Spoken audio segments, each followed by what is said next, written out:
হ্যাঁ জ্বর আসছে ও টিকা দেওয়া হয়েছে তো সরকারি টিকা না একবারে 3টা টিকা দিচ্ছে জ্বর এসে একবারে 3টে ওষুধ তো আনছি নাফা খায়া ভালো হইলো না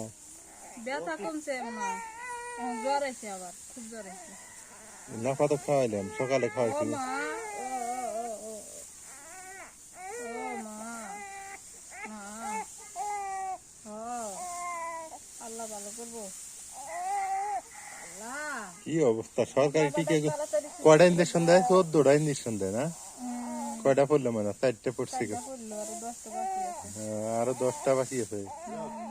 হইছে হাসেও আবার জ্বর যে